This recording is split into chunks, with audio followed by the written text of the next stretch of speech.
Alors que Jean-Luc Reichmann répète régulièrement que les performances d'Emilien dans les 12 coups de midi inquiètent la direction de TF1 à cause de la cagnotte commune qui ne cesse de grimper, Télé Loisirs vous explique ce qu'ouest réellement cette dernière et comment elle est calculée.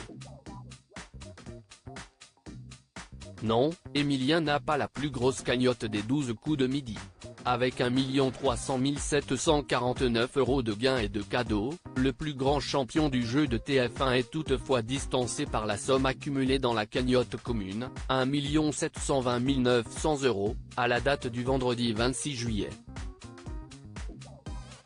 Le jeune maître de midi est pourtant celui qui a œuvré à remplir cette tirelire dont la moitié sera distribuée à un téléspectateur, tiré au sort, le jour de son élimination. Mais alors qu'une confusion peut se créer entre la cagnotte personnelle du champion et celle allouée à une personne devant l'écran, Télé Loisirs vous explique comment est calculée et reversée la dernière citée. Les 12 coups de midi, pourquoi la cagnotte commune n'est pas la même que celle d'Emilien? La mécanique du jeu veut que la somme remportée lors du coup de maître par Emilien soit divisée par 2 avant de venir garnir son total personnel. Ce qui n'est pas le cas pour la cagnotte commune, puisque l'intégralité de l'argent quotidien gagné par l'étudiant en histoire est ajoutée au montant global de cette dernière. Pour imager ses propos, si Emilien remporte 30 000 €, 15 000 rejoignent son compte des 12 coups de midi, alors que les 30 000 vont directement dans cette fameuse cagnotte commune. Ce qui n'est pas très utile puisque cette somme finira par être de nouveau divisée par 2 avant d'en faire profiter un téléspectateur.